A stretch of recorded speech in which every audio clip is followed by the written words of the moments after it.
with the Ticats in the Eastern Conference Final. I thought he played extremely well. I really like him. I think he really grown to be a top player in this league.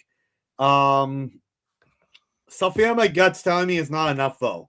I think they got to do a little bit more. I think with Ottawa, let's face it, they're the worst team in the league last year, only 4 wins. There's a lot. I get Bob Dice had to go, but a lot of controversy with Dinwiddie and exactly how he left the Argos, and he's becoming the head coach and the general manager for Ottawa now and all of that. The OC. Pardon me? And the offensive coordinator. What? He has 3 hats, That's a lot of hats to wear on one head, So there's a lot of controversy going on in Ottawa. So I feel like it's not quite enough for me, but we'll see. Apologize. I had to jump off camera for a second. Oh, good. Bud. Let's get to some more comments here.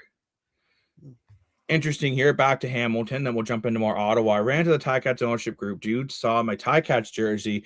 First question was, are you happy with the Bo Levi Mitchell signing? To me, that speaks volumes. Interesting. Wow. But I could also say I think that. Where did you meet Ticat ownership? That's pretty cool. But I do also think that could be more because it was the biggest signing at the time, depending on when the signing was.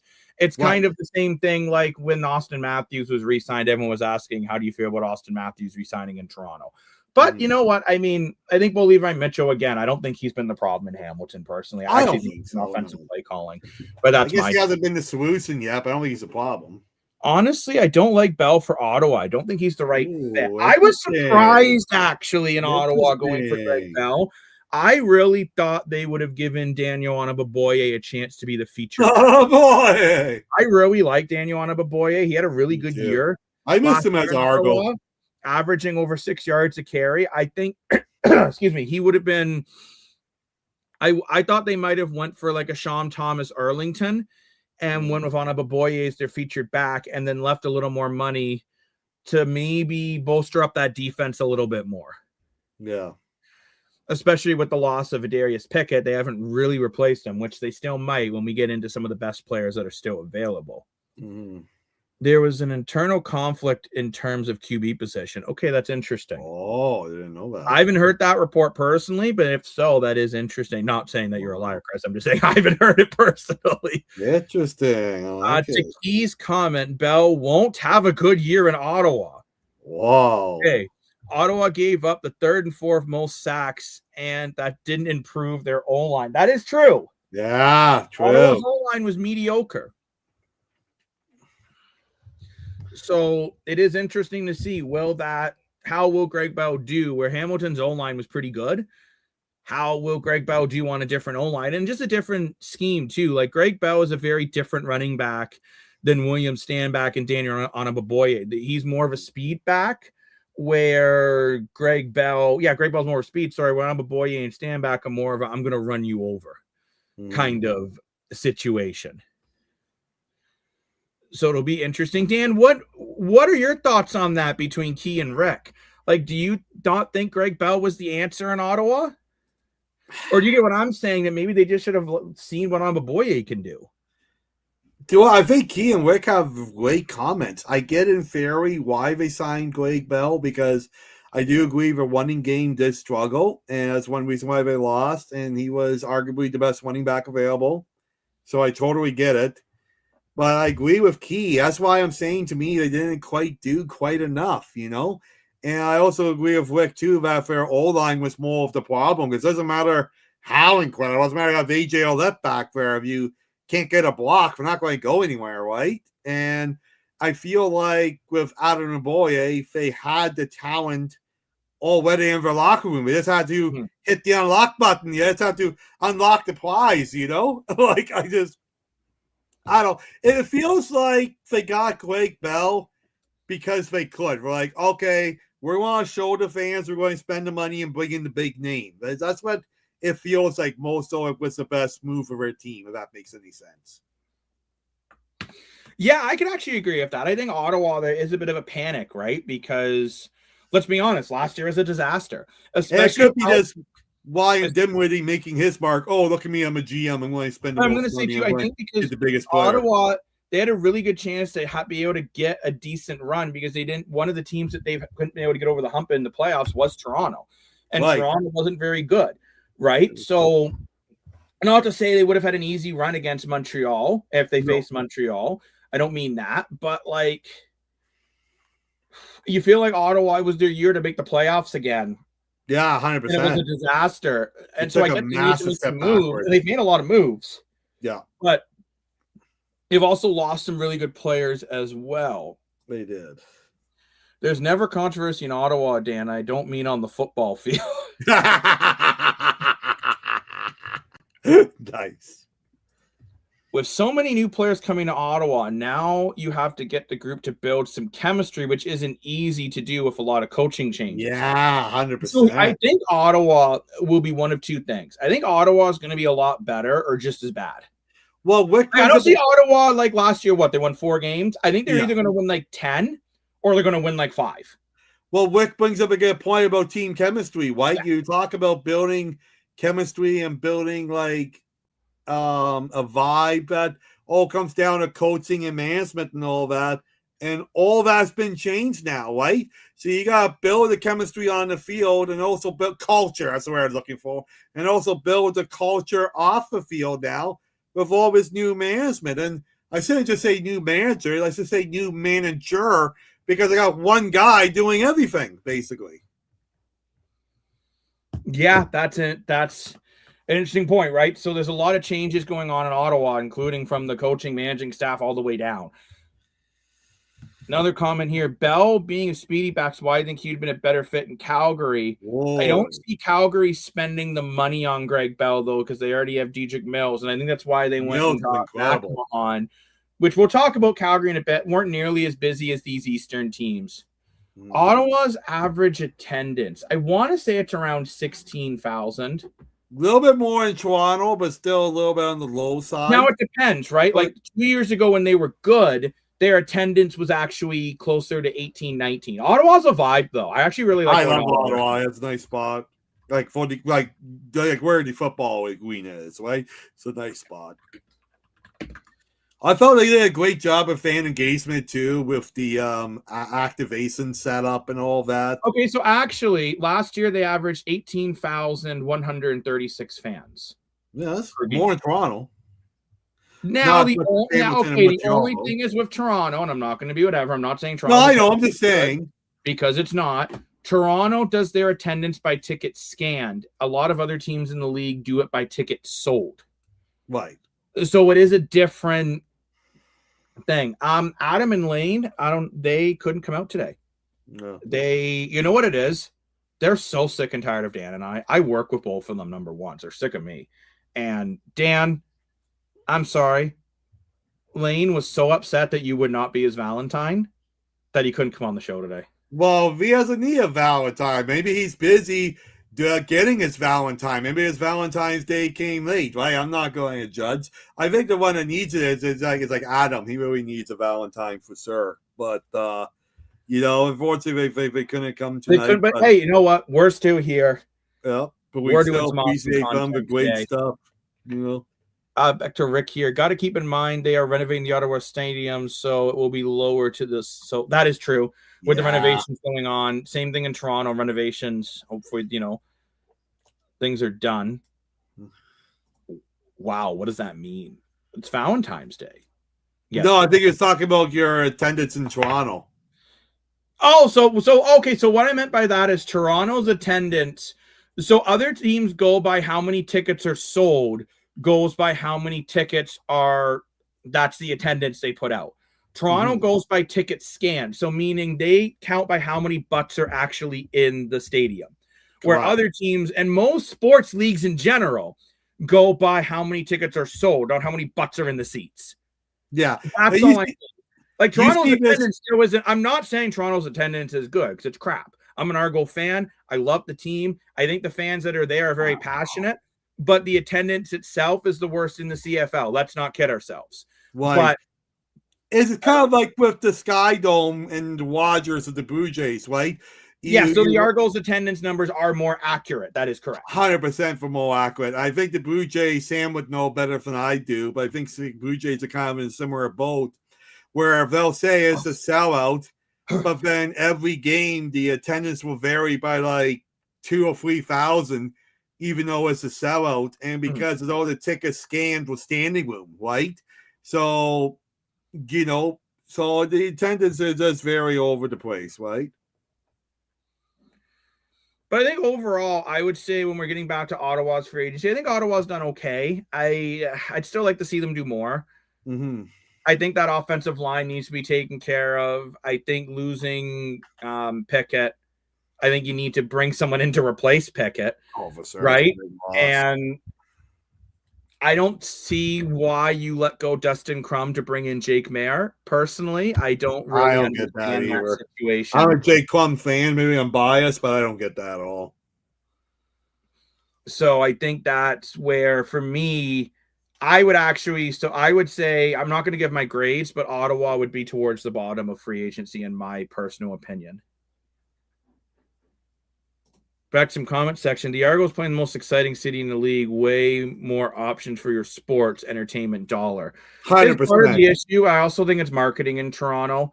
The CFL in general needs to do better marketing. I think that's something this commissioner's got to work on more than figuring out what side the water boy needs to be on the field.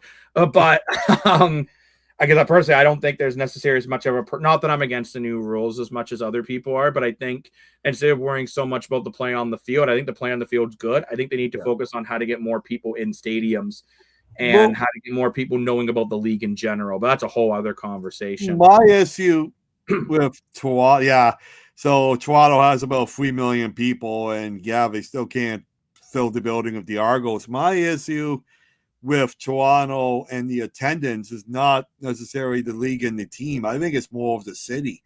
I think BMO Field's a beautiful arena, but I think they missed the mark how there's really nothing around it. It's kind of in a weird spot. Mm-hmm. Like, it's not that near. You got to get on the Never Stop at Union Station. It's at the end of the streetcar route.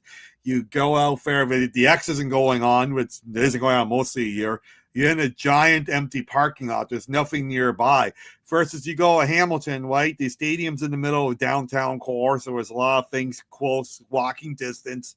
You can go to pubs and restaurants and different things, shopping, anything you want before and after the game. You go to Ottawa, right? They got a movie theater right there. They got tons of restaurants right there, tons of shopping right there. You got the canal right there. You got a lot of action going on before and the end of the game. You go to BC, right? The arena at BC is right in the hub of downtown Vancouver.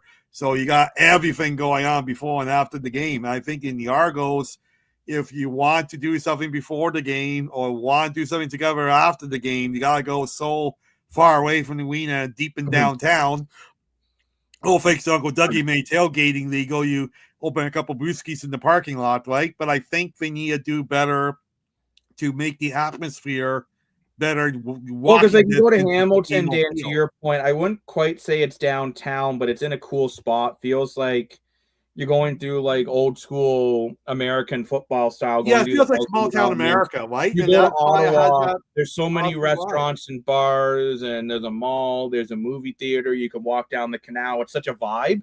Toronto, the vibe is construction and a random hot dog vendor. Like, it's just not. I think, again, I don't think the problem, I think, maybe that's something too, BMO Field itself, because that could be a reason why Toronto FC tickets don't sell as well at this point either. Part of it too is they're not very good. Mm-hmm. But they need to revitalize that section and get more going on. Because like you look when like the X is going on, right? It's a whole vibe. A lot more people are at the game. People are there. And so when I think Ottawa, they make a whole day out of it. And I think that's the big difference versus Toronto versus Ottawa or Hamilton. You can make a day out of the Hamilton, Ottawa, and Montreal. Calgary. Toronto, you go for the game, and then for the fill the rest of your day, you got to go somewhere else. Yeah, exactly. And I think that really hurts. But let's get to some comments here. Yeah, thanks, everyone. Great comments. Keep them up. Very true about Liberty Village. I do agree with that in Toronto, but that's a good point. Yeah, Liberty Village is a cool it's still.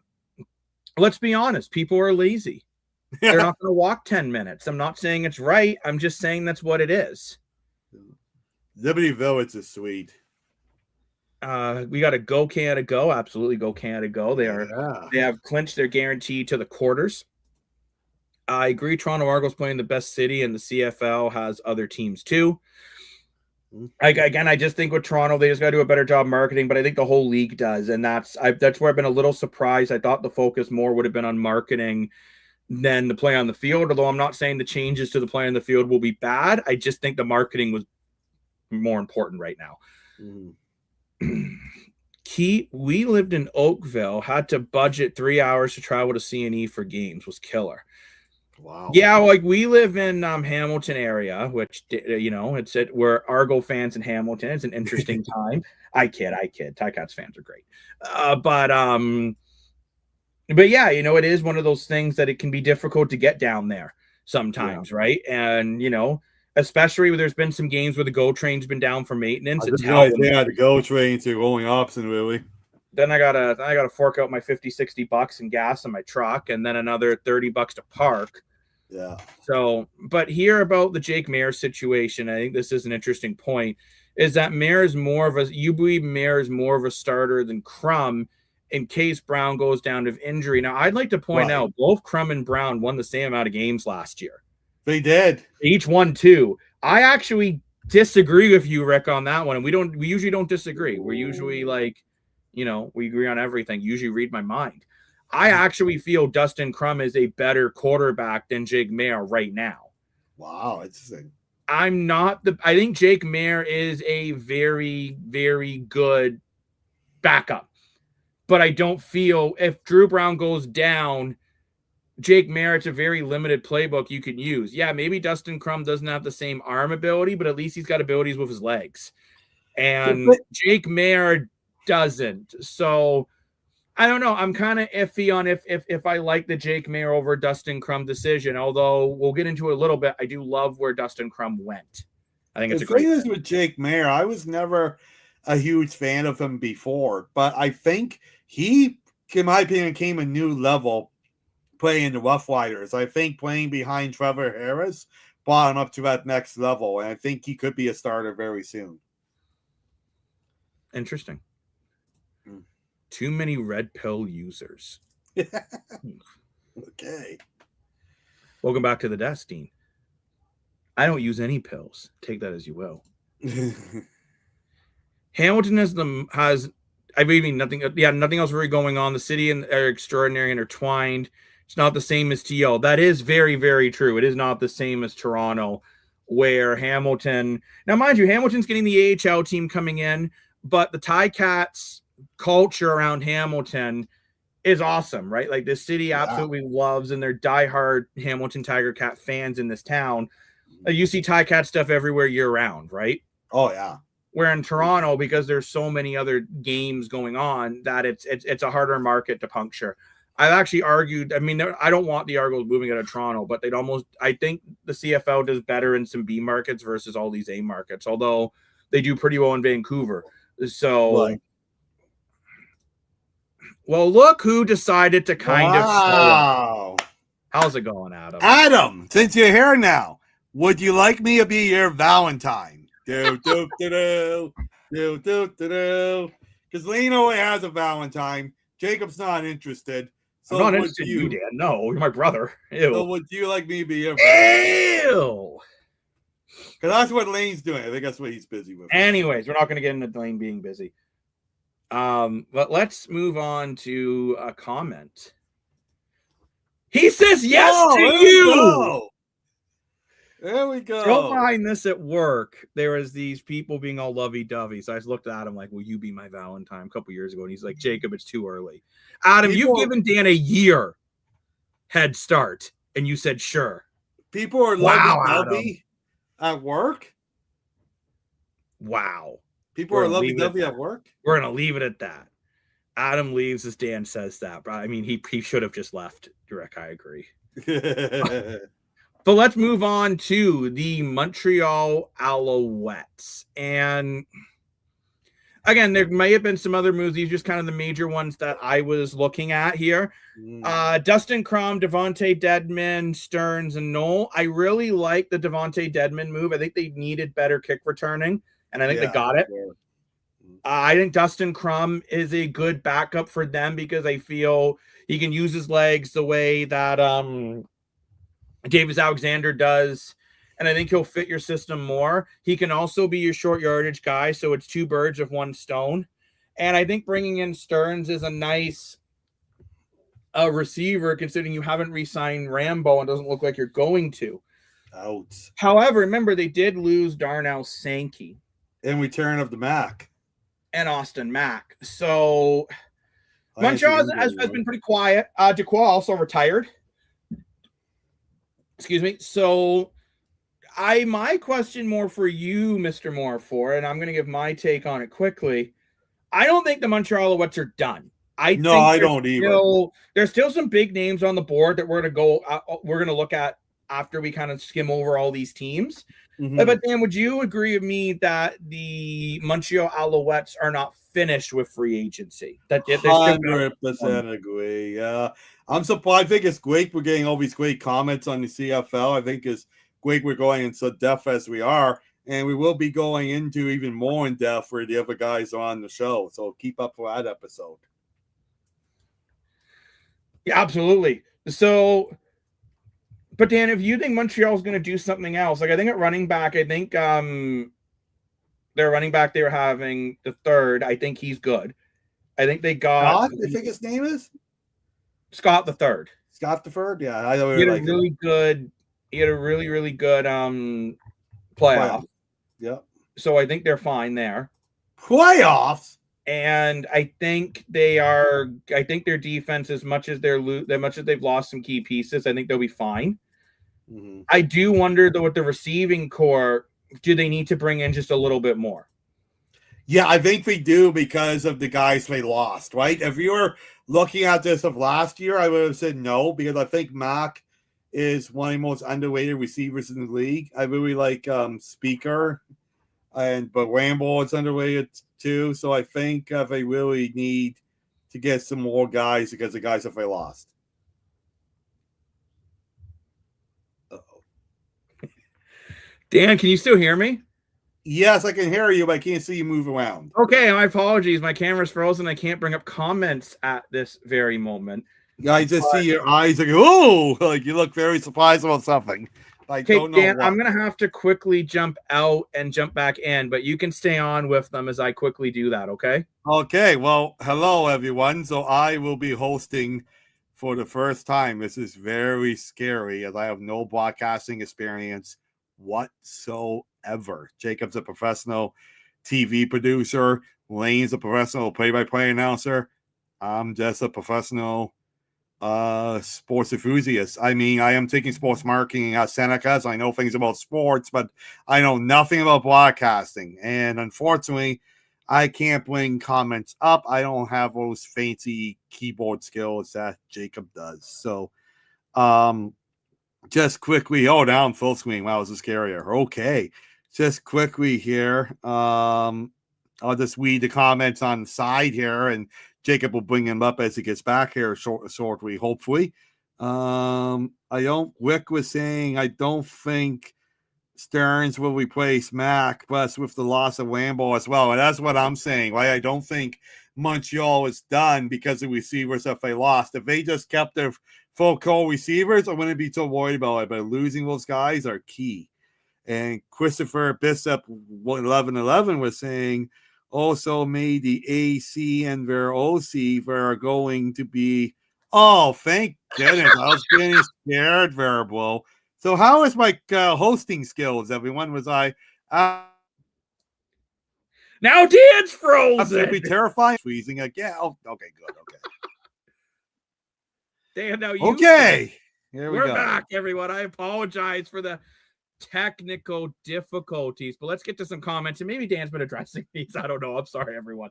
I don't think Stearns will replace Mac, plus at the loss of Rambo. I think they're hoping that Speaker and Snead can continue to step up, and Phil Pott will be that number one guy. Yeah, but that's a tough one to fill. Dan, apparently you did a decent job, by the way, according to Alan. Oh, thank you. I appreciate that. But yeah, I think it's interesting to see here for Montreal. There are still some good receivers available. So I think Montreal, the receiving is where they're going to try to add another piece still. Because, yeah, Rick, I do agree with you. I don't think Stearns can really replace everything they've lost. Yeah, Al's mate there. Yeah, Anthony Calvillo, their offensive coordinator. Yeah, it's really cool. Really interesting, working a lot more with not just the quarterback, but with the offense as a whole. Because Anthony Calvillo is a wizard. You're a wizard, Harry. He's a phenomenal human being. I love Anthony Calvillo. I remember back when it was the Damon Allen, Anthony Calvillo era. Exciting time to be a CFL fan. Rick has brought us a novel. That's what we grew up with.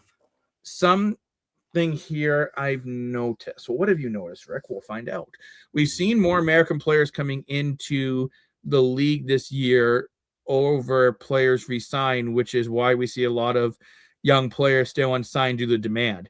Teams will pay 70, 75K for a rookie and then say 150, 200,000 for vets. So it would not surprise me if we see more rookies this year. That's interesting. Because I think teams are spending big money on the big fishes. So maybe for some of these secondary guys, they're going to look into the college route to try to bring in some players or guys from the XFL. Which, speaking of that, Lorenzo Malden has decided to leave the CFL and is headed to the XFL. Oh, why? I guess because he's sick and tired of the CFL. He really wanted to play in Ottawa. It didn't work out last year. And that's tough, but I mean, hopefully he does well in the XFL, which if you let us know, guys, if you want some XFL coverage, I'm down to start watching the XFL and we'll learn. Yes, you are, Dan. If I tell you you're watching. I know, I'm kidding. Because that also starts in the end of March. So we get football at least. Yes. Let me know in the comment section, guys. You guys XFL fans? Let us know. 100%. Let's see. And remember as well, right after technical difficulties, I'm going to remind everyone to subscribe to our channel. 100%. Looks like we lost a subscriber on air, so it'll be nice to get up to 120 again. Oh, we'll get him back. That happens. Okay, here we go. Malden left because his career was coming down to the end, and he's from Louis. Oh, okay, so that makes more sense. He wants to go back to his hometown. That makes sense. Too bad. I was a big Malden fan. I really liked him in Ottawa. He's also a male model, in case you didn't know that. Yeah, is that cool? Like William Nylander, bro. Oh, Dan loves Willie Nylander, but got another comment here. Is it still run by the WEW? Yeah, I'm not sure. Yeah, I don't know. I'll get to your comment in a second. Yeah, I believe it's still The Rock that's running it. I know they were talking about an XFL CFL combination, and it just never really happened because they want the CFL to bend to all their rules. Which there's a lot of things in the XFL that I think if they did in the CFL, like 4 downs and that weird kickoff, I think it would really hurt the CFL. That kickoff's so weird. And yes, Adam, I can focus on other things besides the CFL. Adam, you missed an hour of Olympic talk, by the way. We did, yes. Talked about the Olympics for an hour. We did. I'm surprised we're talking CFL Olympics as long as we have. This is amazing. If you want to keep putting up the comments, thank you. Having a great show. So let's move on to the comment section. Side note, Marcus Brady, former CFL QB, is now a Baltimore Raven. Yes, so congratulations. Yes, that's right. CFL guys being able to make it into the NFL. Adam, why are you sad about a CFL quarterback make it to the NFL? I'm kidding. I know that's not. You're sad you missed the No, I think he's sad he missed the Olympic talk. But for anyone's missing, can always go back to our YouTube channel and we watch the shows afterwards. And you can't address the comments live, but there is a comment box even on our episodes after the air, so you can. I don't know what a comment section is, Dad. I'm just saying, I'm just waiting to people. They can always post comments afterwards, and we can respond to them. So, but you can't find the clips by yelling YouTube. Dan learned that. Yeah, it didn't work out very well. We also have a Facebook page too. If you want to follow our Facebook, Instagram, TikTok, we got all that fun stuff. I'm not sure if it was. You could be right, Chris. I'm not 100% sure on that one. I'm not the biggest. Oh, Adam's saying it was. Thank you, Adam. I'm not the biggest XFL or WWE fan, but I don't know either. So I'm just sitting here looking pretty at this point. You're under arrest, Dan. Being too good looking. Anyways. I would have loved Adam's debate on I mean, it would have been interesting. Oh, Dan, apparently you woke Sam up. He was texting me. I'm like, well, we're talking CFL. Come join us, bro. But now let's move on to I want to talk about the Winnipeg Blue Bombers next. So I wake you up with a nappy poo. And again, this isn't every move Winnipeg has done. These are just some of the major key alerts. And well, Sam, we need you on our CFL show when we're doing that. We're going to do another show. We go more in depth. So yeah, right now we're more just doing.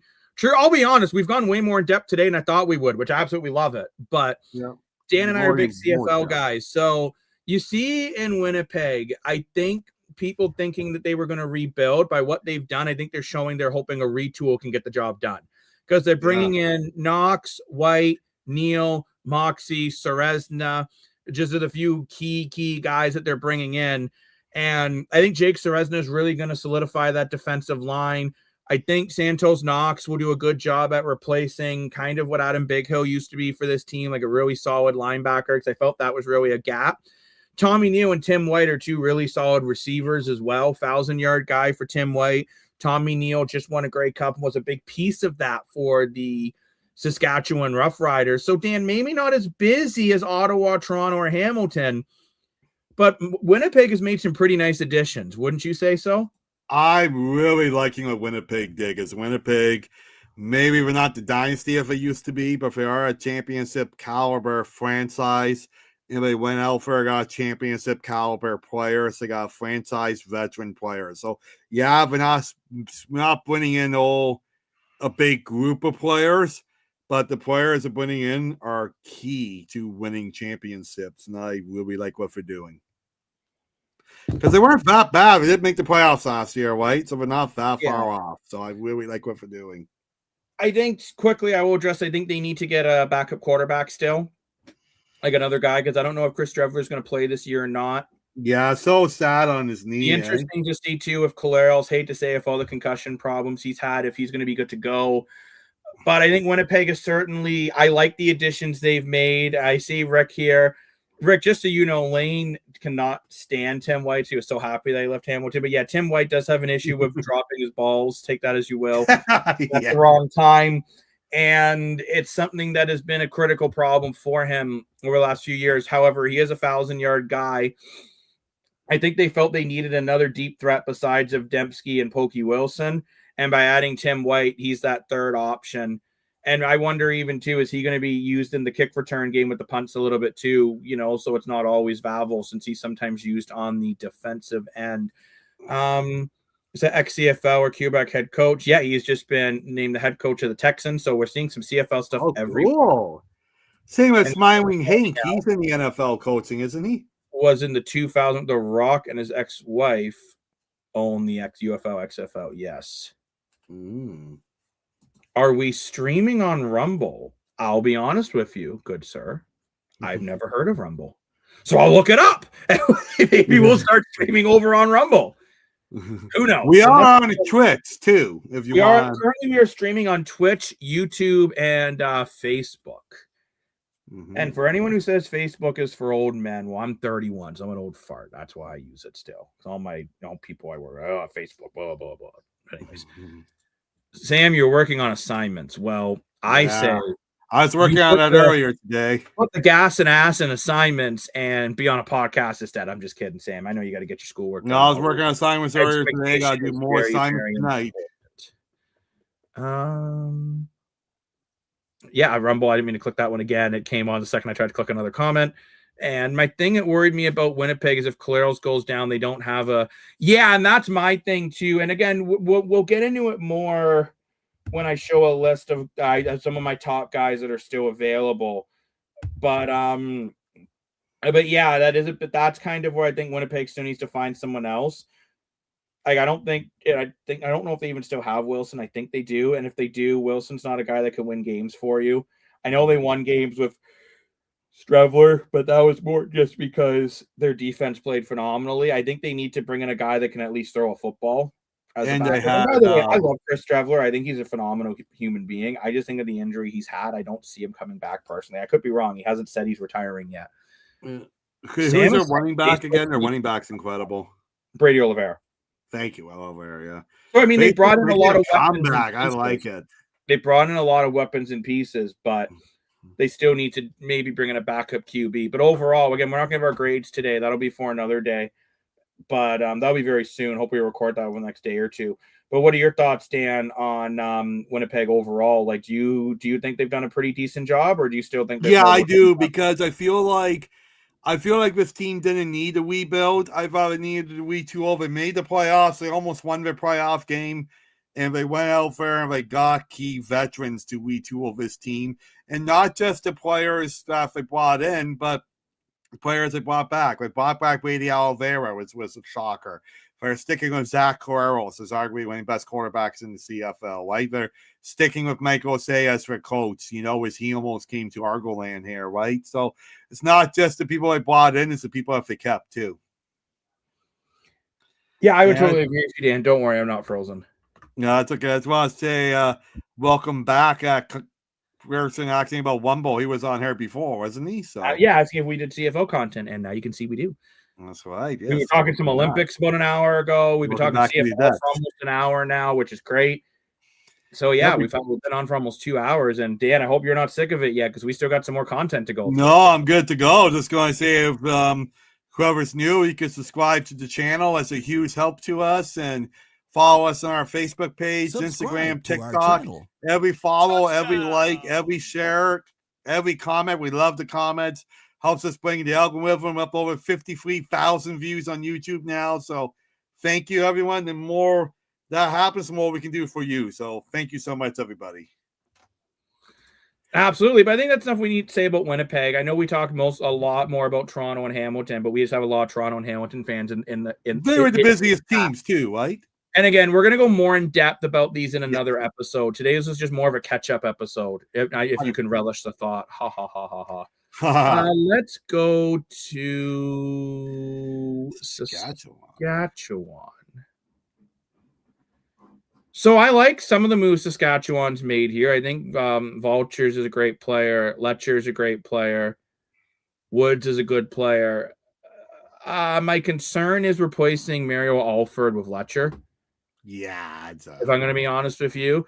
I also think losing Tommy Neal, I know they have a lot of good receivers, but I think losing Tommy Neal, it's a bigger piece than people even realize. I think the problem is Tommy Neal has played. I don't think it's the fact that Saskatchewan wanted to lose him. I think it's the fact Tommy Neal outplayed being a backup, right? He was a backup in Toronto. He's a backup in Saskatchewan, and he made key catches both in the Grey Cup in Toronto and the Grey Cup in the Rough Riders, and he's not a backup anymore. He's a great guy. I love Tommy Neal. So, Saskatchewan and Alford was a huge loss to his franchise, but unfortunately, this is what happens with salary cap moves. But I'm okay with what Saskatchewan has done. I think winning the Grey Cup, you're not going to make a whole lot of moves, right? I mean, what else can you do, I'm going to be honest with you, Dan. Saskatchewan is one of the teams I'm actually disappointed with in free agency. Oh, interesting. Yes, you were able to keep some key pieces like Olette, and obviously Trevor Harris isn't retiring, but you lost Jake Mayer. You haven't replaced him yet.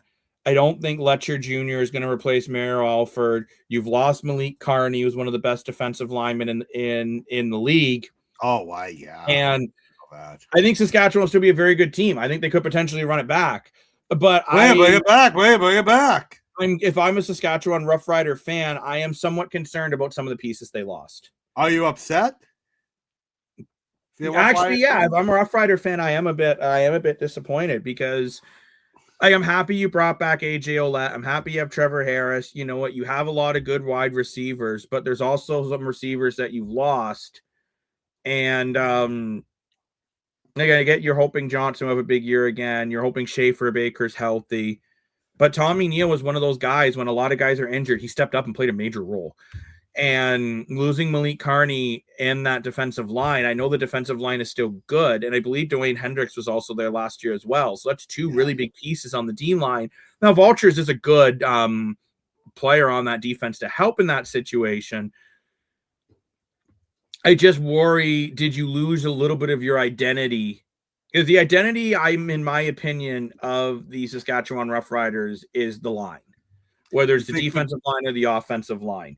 And I just wonder how that's going to go. and not having much of a backup plan. I thought Trey Ford was going to go to Saskatchewan. I thought that's the perfect fit. Yeah, me too. I really did. So I'm shocked he went to Hamilton. I don't really know who you go for. I mean, there are still quarterbacks available. We'll talk about that in a little bit. But I really brought Jake Mayer back. I thought he looked great as a Rough Rider. They wanted him back. But I mean, they do have that Conan who they seem to be really high on. I don't know. I'd be concerned if I was the Riders with that as your backup, because Trevor Harris has not played a full season as a Rider, which I'm not criticizing at his age. What he's been able to do is incredible. He's still a top 3 quarterback in the CFL. And I just I'd be a little concerned. I still think Saskatchewan's a very good team. I think they could run it back.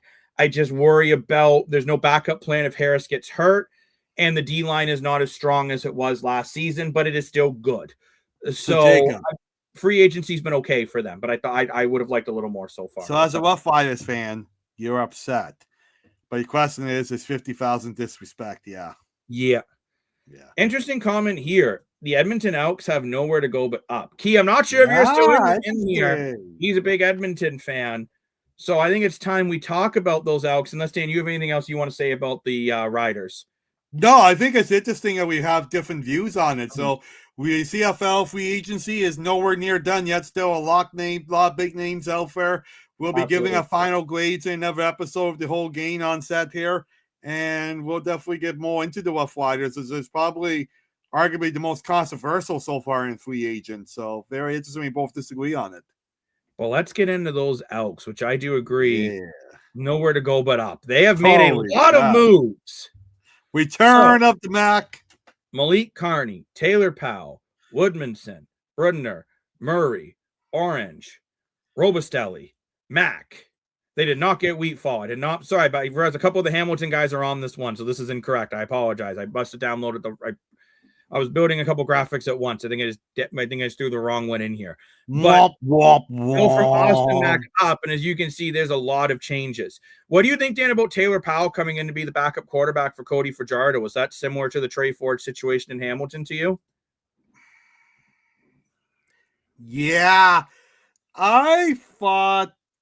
I don't know. I know Bethel Thompson got a love-hate relationship in Edmonton, but I thought we might have brought him back to back up Cody Fajardo because they traded Bethel Thompson for Fajardo. We never saw the two play together. I think Bethel Thompson's career might be done in the CFL. Yeah, we'll see. Supplies, the same with Masawi. I think his career might be done in the CFL. So I think that's why we're seeing guys like Powell and Trey Ford that didn't have great seasons last year getting second chances in new cities. So it should be interesting. I think with Cody Fajardo as he is on the younger side, he's what, 33?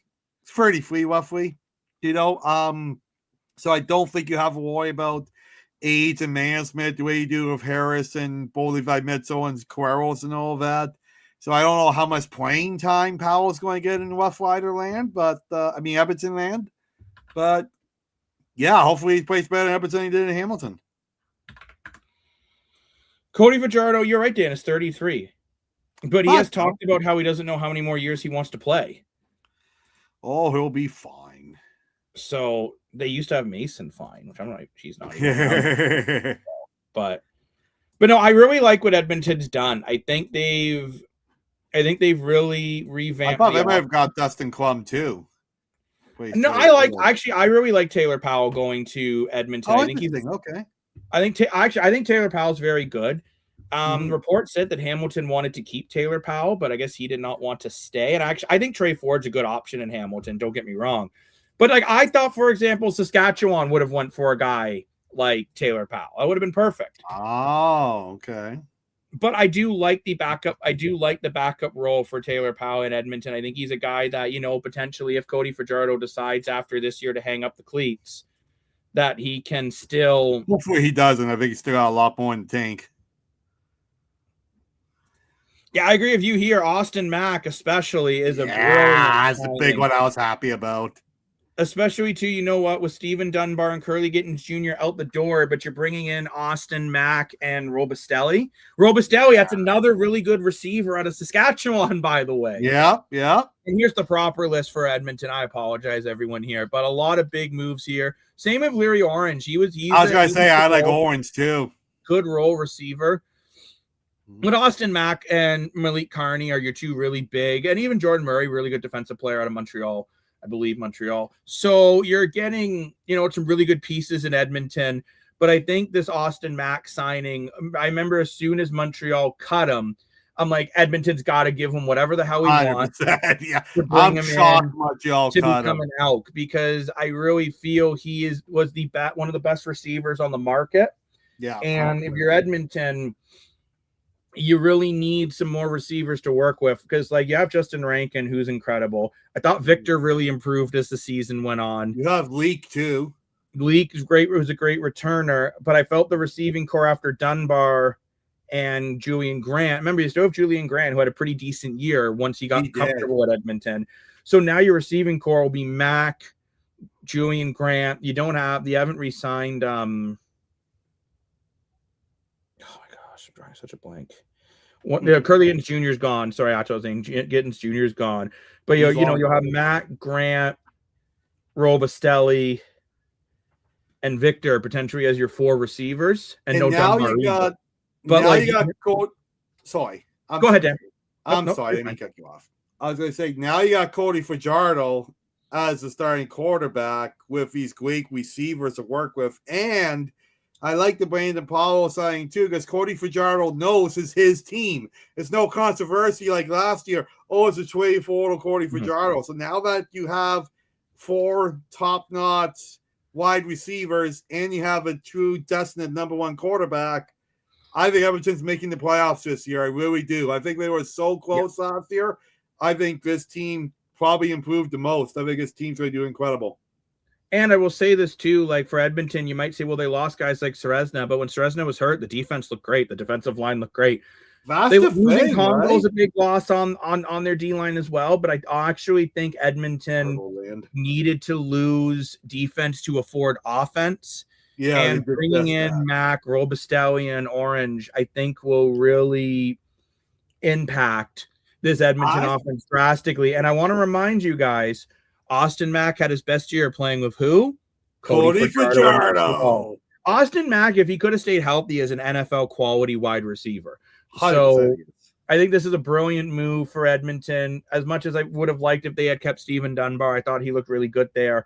Overall, I think if you're the Elks, you have to be happy with your free agency so far. And I wouldn't be shocked if they make one more medium-sized move. I don't think it's going to be a huge move. Yeah, I don't think we're done yet. But I think they're done for the big names. But I could still see them bringing in a couple guys to tweak. Maybe bringing in an Anthony Lanier or something just to add a little bit to the defensive line that they lost. But overall, I think Edmonton has done a great job in free agency. And I agree with the comment section saying Edmonton's, I think, is going to go up quite a bit. Oh, yeah. 100%. I really like this Elks team. I liked them last year. They were at least a 500 club with Cody Fajardo in, and that was with Fajardo having to kind of, learn the system. And I think now you're going to have Fajardo as a full year. You have Killam, a second-year head coach now. I really think Edmonton would be my sleeper pick right now to actually be a real contender next year. I think this team's going to be really good. I got to give a huge shout-out to the owner group. Shout out! Who was so unfortunate. The owner passed away there. He really took reins of owning that club, because that club was owned by the city for a little bit, right? And that's why Finn went on to make the big splashes. The owner was a lifelong fan, so proud to own it. He went out first, spent the money, brought in some free agents, and I give the family a lot of credit for keeping the team and, again, spending more money. So hopefully fans show up, fill up at Great Bay Commonwealth Stadium. That was the biggest stadium filled with CFL, but put some more butts and seats in that one, and let's hope they have a great year. Because I think if you're an Elks fan, you should be excited for this season. And I know at Edmonton, you're probably like, oh, we've been saying that the last 4 years. But I think this is the year you can really get excited. You have a veteran quarterback who's your designated starter. You brought in the receiving core. You have really good defense. Maybe kicking is your own field goal kicking. I know Blanchard got better as the year went on, is your only question mark. Yeah. But with I that am talent curious. offense- I know we're not getting into all these guys yet, but does Brett Lothar, do you take a chance on Brett Lothar in Edmonton? I would 100%. I wouldn't. He had a lot of back injuries last year. If his back's good to go, I would totally take a chance on him. You have nothing to lose. I don't know. I look at too. Just going to say quickly, Orange settled to him. I really liked him as a tie cat, and really excited to see. I think in Edmonton, he's going to make the next jump because it was hard for Orange. You're behind guys like Kenny Lawler, is arguably the best wide receiver in the league, and Tim White. Well, they had Tim White, Lawler, guy. Smith, and Bridges. Right, exactly. You're behind a lot of people. You are like your fifth, sixth wide receiver versus Edmonton. He's probably in the top 4, right? So he's going to get the ball a lot more. Cody Fajardo's quarterback. Cody Fajardo too. I'm excited for him to see make that jump. Now, I think, Dan, if we're good with Edmonton, I think that's all we need to say about it. But again, we'll give our actual grades another show. I love that we've been able to talk CFL for over an hour today, and we're going to go more depth again later on. And thanks for all the comments, everyone. We love it. Yeah, appreciate all the comments, everyone. But let's go on to Calgary. And actually, this is a team I will honestly say WTF. Yeah, I know, eh? Like, where's the fudge, Joe? This is embarrassing. Yeah. I mean, Dejan Brissett, sure, great piece, Canadian wide receiver. Love that signing. Mac Mahan, no. I'm surprised he got the CFL again. I mean, you're losing Alford potentially to the NFL. You haven't re-signed Dominic Rhymes, which is shocking. Stearns is gone. I don't know. Like, Dan, I actually think, I hate saying this, I love Big Play VA. I could see Calgary and Edmonton totally flipping spots in the standings next year. I think Calgary, if they don't get busy, there's a big concern if you're a Stampeders fan right now. The only good thing about the Stampeders is like the guys you still have, like Vernon Jr. and Mills. Mills is arguably, I think Mills is the biggest sneak peek for running back. I think he's one of the best running backs in the league, and he doesn't get any credit, I guess, because he's in Calgary. I don't know. I think it's tough too because Calgary has one of the oldest stadiums in the CFL. They're renewed for a new stadium, and I think Calgary's in a tough spot. I don't know. So like I said, free agency's not done yet. We will do another episode that gives a lot more in depth, a lot more grading. I'm sure more players are going to sign between now and then too, with the whole panel. It's interesting to hear everyone's opinion, but yeah, to me, Calgary's a big miss. Not putting Limes back too is a. And I'm just bringing up the great chart here that Rick shared with us. When you look at the running back, it really just depends how healthy Reggie Bangleton is. I do believe Jalen Philpott is ready to take that next step. Eric Brooks, had a pretty. Calgary's got a lot of great pieces still. Maybe that's why they're not signing guy. I know Dejan Brissett was just under 1,000 yards. I think he could be 1,000-yard guy in Calgary, and I think the hope is that will take that next step up. But I do have some concerns about Calgary with the receiving core. And I will say, I think Brissett's one of the most sweepy signings. I think a lot of people missed out on that. That's a great move. Calgary is sticking with VA. He's entering into his last year of his contract. He's going to be paying, I believe, around $500,000 this year. I saw on TSN. Yeah, a lot of money. So a lot of money. I love VA. I hope he. Look, I love Vernon Adams Jr., but I think this is fair to say this is his make or break year as a CFL quarterback. Yeah. I'm not saying he has to win a Grey Cup, but he absolutely has to have a good season. And otherwise, it might be a backup. Dan, you are going to laugh at me, but I still think PJ Walker is an interesting backup in Calgary because of the pure arm strength alone. Maybe I'm crazy. I don't see it in him. I do see it in PJ Walker. And I'm sorry, we had a question about GTA 6. What do you mean GTA 6 isn't going to be delayed? It was supposed to come out 6 years ago. I mean, okay, fair. But I still think GTA 6 will come out on time this year in November. I do believe. Apparently, people are already booking the day off work. Oh, yeah, for sure. I will not be one of those people because I am an adult male, and I can just stay up like a grown man and then go to work half asleep. So Well, I because kid. Adam will do your work for you. I kid. Hey, And Adam, back to VA, he is a very, very exciting quarterback. They call him Big Play VA for a reason. I just think he's, you know what, he hasn't really been able to stick anywhere. And I do wonder. But it's not his fault, though. I'm not saying it is, but every team picks situation someone else. York in the clipboard, that's not his fault. Okay, then what about Montreal with Trevor Harris? Okay, Trevor Harris is arguably the best quarterback of his era. I get it, but what I'm getting at, Dan, is every team he goes to, something, you know, he's always the odd man out. I love. You're obviously supporting VA. What's I love going VA, on? but Dan, okay, but Dan, if it doesn't work this year in Calgary, where else can he go? Well, it depends who retires. It depends who gets injured. It fair. Depends who goes to the NFL. There's a million questions here. Remember, too, though, VA's also 33. He's at the wrong side of 30. So come on, he's not play longer than other guys. I think this is a really big year for Vernon Adams if he wants to stay a Stampeder. No, I agree with that because it's. And I just wonder, is this enough weapons now? If Bengleton's healthy, Phil Pott has another good year. Eric Brooks and Tevin Jones both have really good, similar years around those 800 yards. And if Dejon Brissett hits another close to 1,000-yard season, they'll be fine.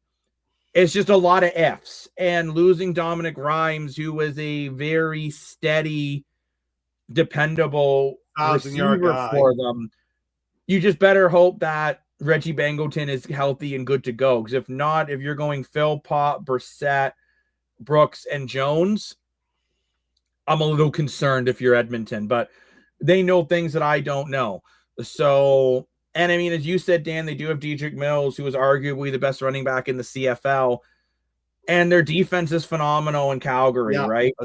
So I would just say for me, Calgary's off season has been underwhelming. I still think they are. I don't think they're done. I'll put it that way. I think they still need definitely not. And I think they need a little more weapons in that receiving core. And Dickerson, love him or hate him, right? He's one of the most veteran CFL leaders in the league. Right? Was a dominant quarterback back in the era. We were talking about Damon Allen, Anthony Cavill, and has been a dominant coach a very long time. And I believe he's GM of Calgary as well. He's one of the biggest names in the CFL, so having him there, I think I'm not a huge fan of this personally, but I think having someone like that caliber in a franchise is not a bad thing. But I mean, I will say Calgary, and you take away the receiving core, though, they have depth at quarterback. Quincy Vaughn's a great short yardage guy. I think PJ Walker's a really solid backup. They have a good offensive line. They have a good defensive line. They have good DBs. They have good linebackers. This Calgary team is good. I just think if they can afford it, I'd like to see them bring in one more weapon. I'm not even saying it needs to be a superstar, but I'd like to see at least one more weapon come in. I agree, 100%. To help. Yeah. Dan, yes. I love the Hockey Canada sweater behind you from Sam. Thank you. Yeah, I've worked with the school a couple of times as me representing the Team Canada for the Olympics. We were talking the Olympics earlier. An hour and 18 minutes ago. Yeah, I know. I would love the Team Canada jersey, but money sucks right now. But I love this jacket. I'm actually not a fan of the new Nike Team Canada logo back from the 2010 era, I believe, around that era, and one of the best eras of life with the Iggy goal. Probably best quote in Canadian history. I have a Hockey Canada jersey. It's that's a nice jersey. Oh, that's cool. Yeah, that's very nice, Sam. That's a very nice jersey. Odd to see Sam commenting from YouTube. I think he usually comments from Facebook. Sam likes to switch it up. Well, confusing me. We are both on YouTube, Facebook, and Twitch. So you can see we'll look up Rumble, whatever the hell that is. We'll look into it. Yeah, look into that. We also got if you want to see it highlights afterwards, Jacob does an amazing job editing some short videos. It's like a couple minute clips from the big shows. You can see that on Instagram, on TikTok, Facebook. Sure, YouTube. Sam, head over to Twitch too. Why not? Confuse me even more. Yeah. Absolutely. We're on all the social medias. We got Facebook, we got Instagram. We gotta get a Twitter account, Blow. That's a big one. But TikTok posts a lot of great shorts there. I cannot figure out TikTok at all. Still. And maybe Maybe a website's coming. Oh, you should have known I was coming. Came up from nothing. Da-da-da-da-da-da-da. Yeah, we gotta get the TikTok. Our TikTok's pretty good. We gotta get that going. We gotta get the It's too bad Instagram Russia followers can't up. field it. Yeah, we were talking about this earlier. Yeah. It's due to the political climate, which again we're not going to get into, just because political stuff could be kind of gross to get into. But yeah, I mean, it is tough to say it's best on best when arguably the best country's not there, and Russia is a team that you felt every year has a chance of winning gold. Same thing at the World Juniors, right? So yeah. Well, look at Ovechkin and Crosby in the 2004 World Junior Olympics. That's what started. And not like what heated rivals is now. It was not like that back then. Yeah, no. But yeah, I think that's all we really need to say on Calgary. I expect them to make some more moves, unless they just don't have the cap space. I don't know, but I'd have to look into that, and I don't want to do that right this second. But I think Calgary overall, I think they still have a really solid team. If Reggie Bangleton is healthy, maybe that receiving core is fine. I would just still like them to maybe bring in one more piece. And we'll talk a bit later on who I think that piece will be. Mm-hmm. I guess this is Sam. Yeah, I think Twitch, your ITV. The heck is this Twitch table they doing? I don't know. It's wondering the same thing. Oh, Sam. But let's move on to the BC Lions. Yes, that's another quiet but big pieces. They are just going to get the big names. Yeah. Isaiah Cage, huge. Darnell Sankey, huge. Casey Sales, huge. Like 3 of these 4 guys are big pieces. So it's interesting. You look at Ottawa, Toronto, and Hamilton. They got the big names, but they also brought in a lot of role guys. The role pieces are good. They just need a couple more big additions. So, Dan, what do you think about the BC Lions? I actually love what they've done. I love it too. I'm not surprised one bit. That I love the Calgary again. Okay. Right. I love with the BC Lions, the owner. I can't think of his name top of my head. Mark Dolman. Thank you, Dolman. I was going to say Pergram. That's not right. Dolman. I love the fact that Dolman is so passionate about his franchise, and he's such a vocal owner for his CFL. I think it's amazing. I think we need more owners than local. I think we need more owners like that. And he's putting his money where his mouth is, right? He's putting money in the franchise of having theme nights and boosting up attendance. Going a game in BC is a real vibe. I was out there for the Grey Cup. It's really amazing.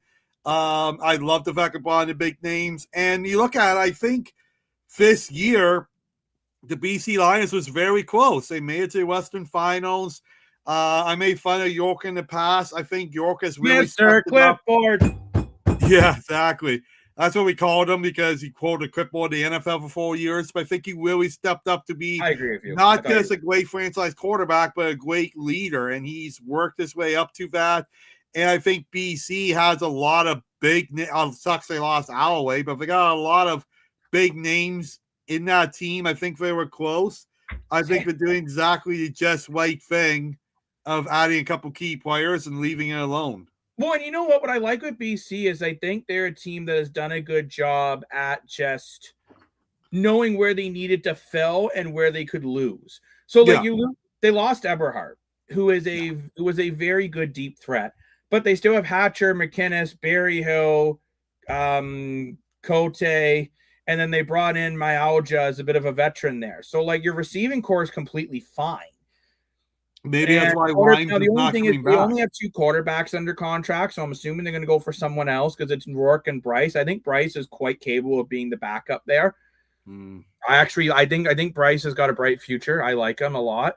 And I think the big issue for BC last year was their defense was lacking a little bit, and they added some big pieces. And I think Cage is really going to help that offensive line. I think Casey Sales is going to be huge on that already really on that good D line. Adding Darnell Sankey to the linebacking core is really going to help.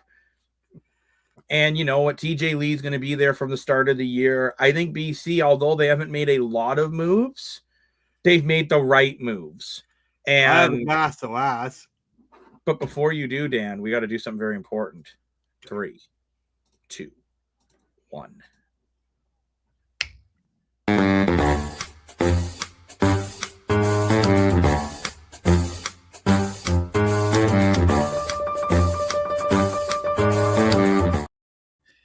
GasOS is Masoli, who was the backup by BC last year. They have not re-signed him yet. Is his CFL career done? Ass.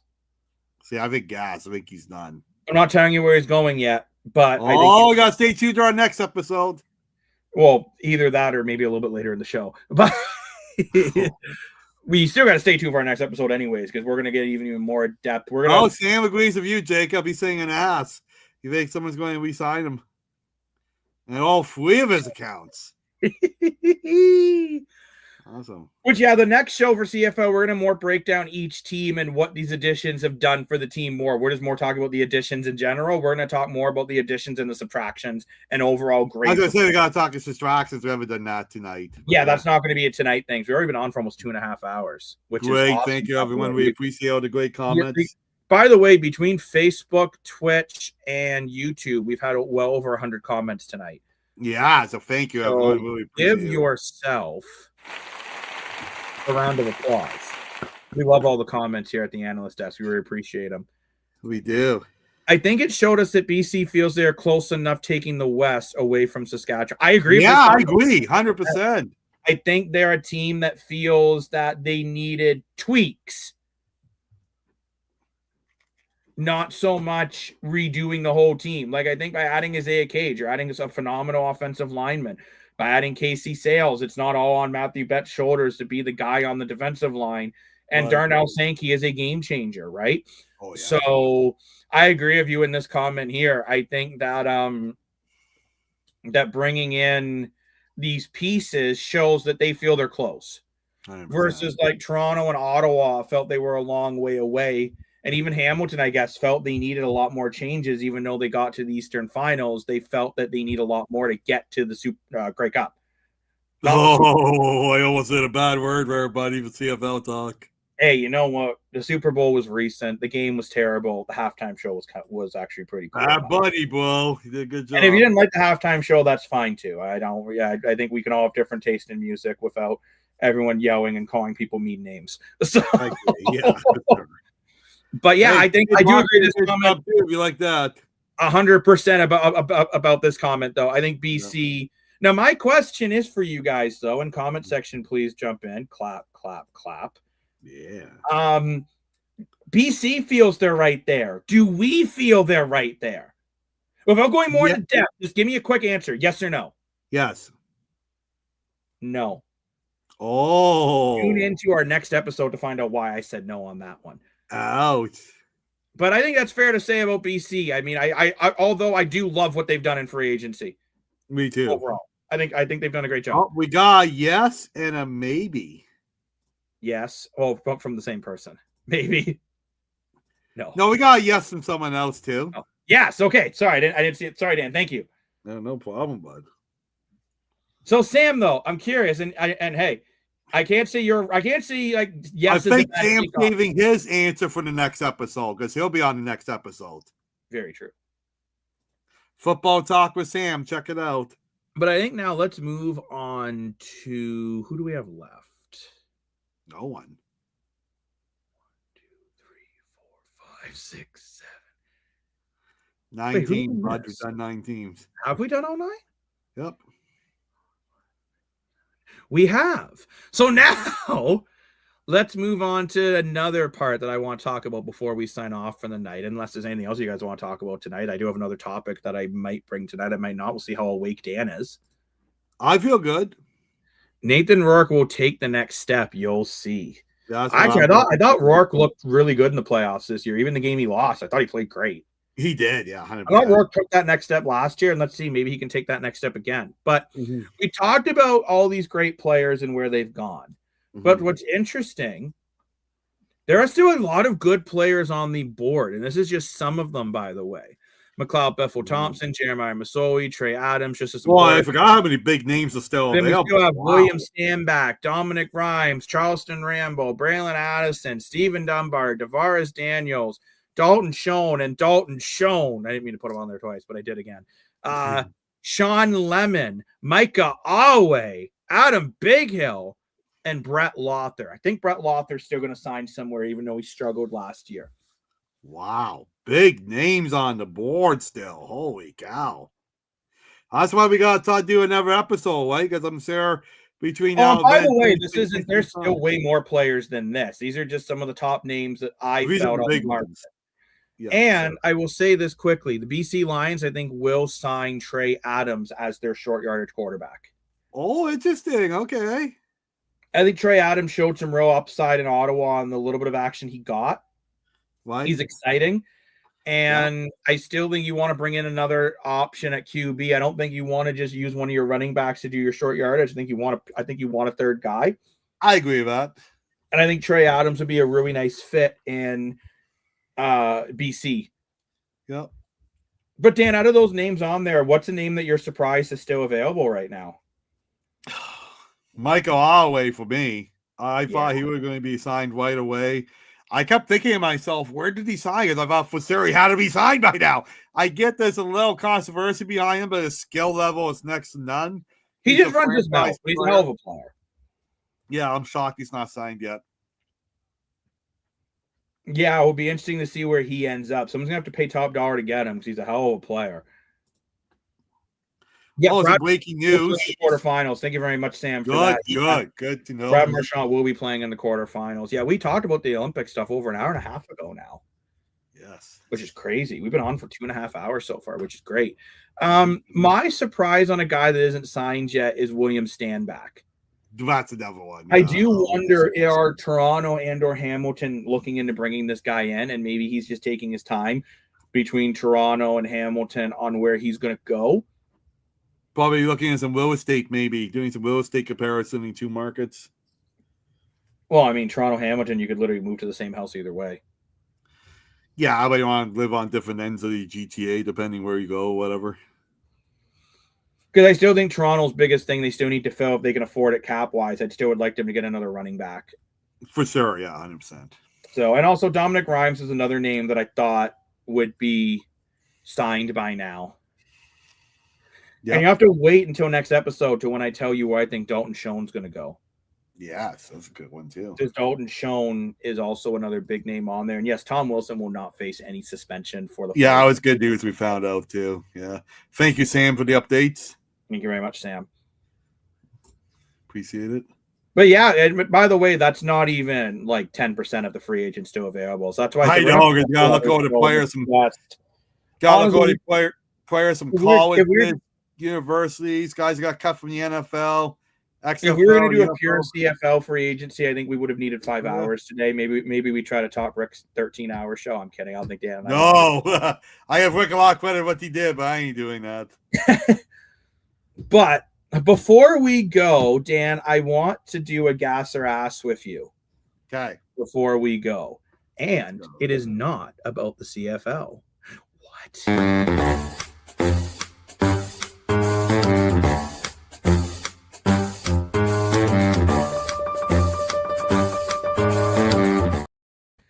Gas or ass? The NBA needs to get rid of the slam dunk competition because it is an absolute joke. 100% gas. I am so disappointed with the NBA slam dunk competition in the All-Star weekend. I got, man, I'm not the biggest NBA fan. I'm going to my first Raptors game on March 3rd, so very excited about that. Shout out to Seneca Sports Entertainment Marketing. I'm going to that class. Very excited about that. But not the biggest NBA fan. But I got to say, gas. I'm so disappointed because even though I'm not the biggest NBA fan, the highlight for me for the NBA season was the All-Star game. I watched it every year. I watched Vinsanity with the slam dunk competition. I don't care what anyone says, is the Raptors franchise player that put Toronto on the map, that put Canada on the map, put him on the map. LeBron James, Michael Jordan, the list goes on and on and on. And now you're not seeing the legendary guys taking over that slam dunk. You're getting guys in the G League. So, I don't have a behave. That's what makes it fun, I don't behave anywhere. I'm always opening random doors and writing weird messages on boards and freaking random switches and hope I don't pull a fire alarm. Just go with the punches, right? But it's like, I'm very disappointed. Make sure the child safety locks are on the doors. Yeah, I'm very disappointed with the NBA All-Star game because I was watching. There's this YouTuber and Adam last name starts with a B, but he does this punt pass kick series that I watch all the time. He's a football YouTube kicker. It's a really cool series. But he was doing with a professional dunker, was doing a bunch of dunks, right? Because this guy's a freak athlete. Like this guy's insane. He literally is doing better dunks than what they're doing at the dunk contest. Oh, I can believe that. I swear, I watch a high school dunk contest online, and it's better than the NBA's. It's a joke. It's an absolute joke what the dunk contest is. Dan was not the one who pulled the fire alarm, just FYI. If anyone No, it wasn't me. Remember we bought cookies instead. Oh, that's good, Dan. You got cookies. But what I mean is, I think the NBA All-Star game, and especially the dunk contest, I think is in crisis. Yeah, 100%. Like it's just pathetic. Yeah, like the NHL revamped their All-Star weekend drastically, and we got some of the best hockey we've watched in our lives in 4 nations. I think the NBA's got to do something. We'll definitely have to do an NBA show soon because I have actually a couple of really interesting NBA topics I want to bring up. Probably not today, but I think the slam dunk competition, you think about the Vince Carter era or the Michael Jordan era, and I hate to say I love LeBron James, but when he rejected doing the dunk contest, everyone else just started doing it too.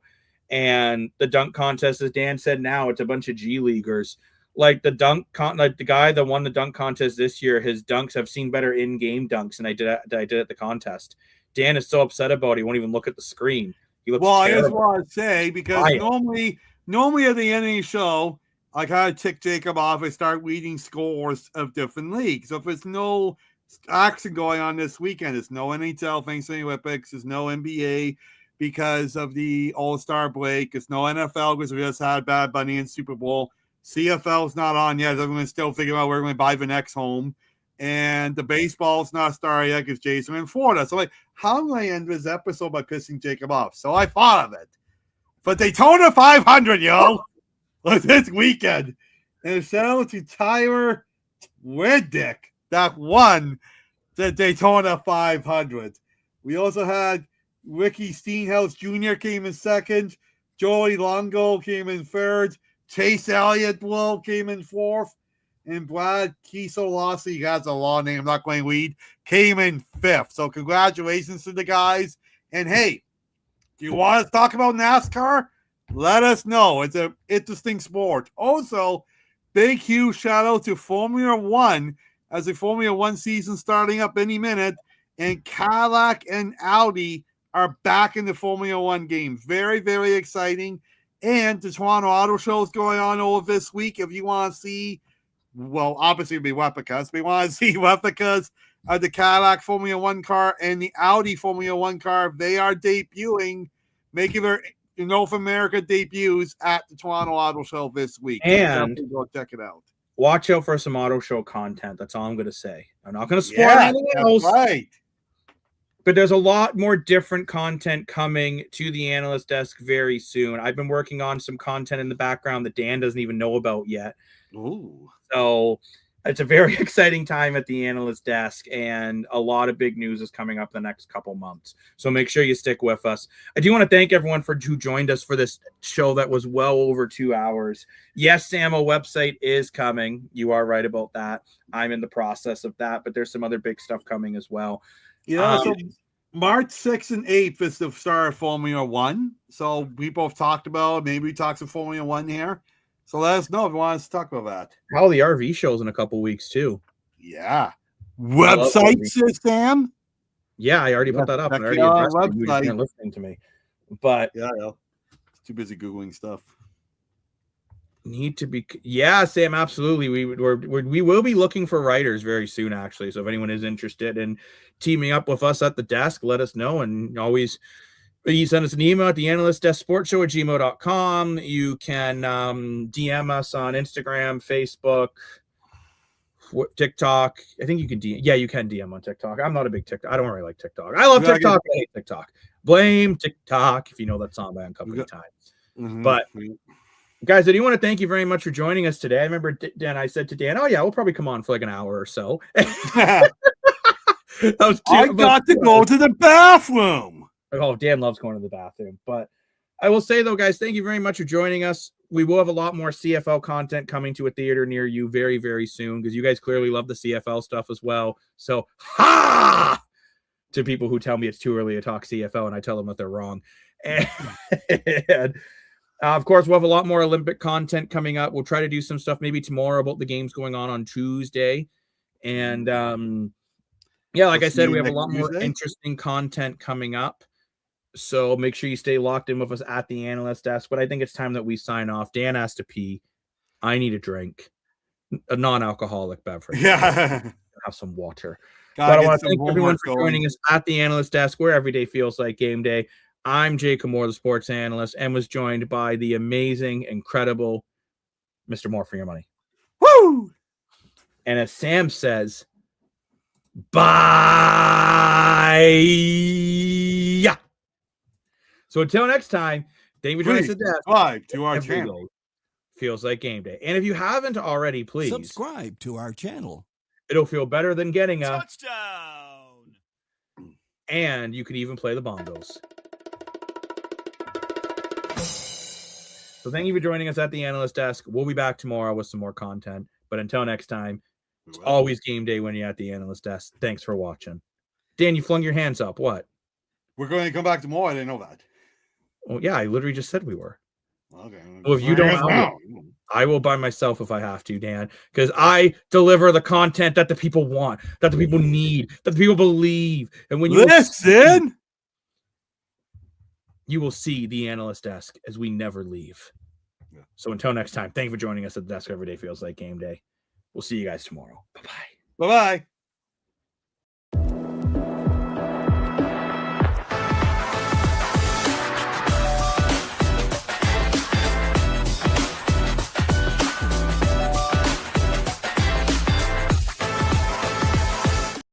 I like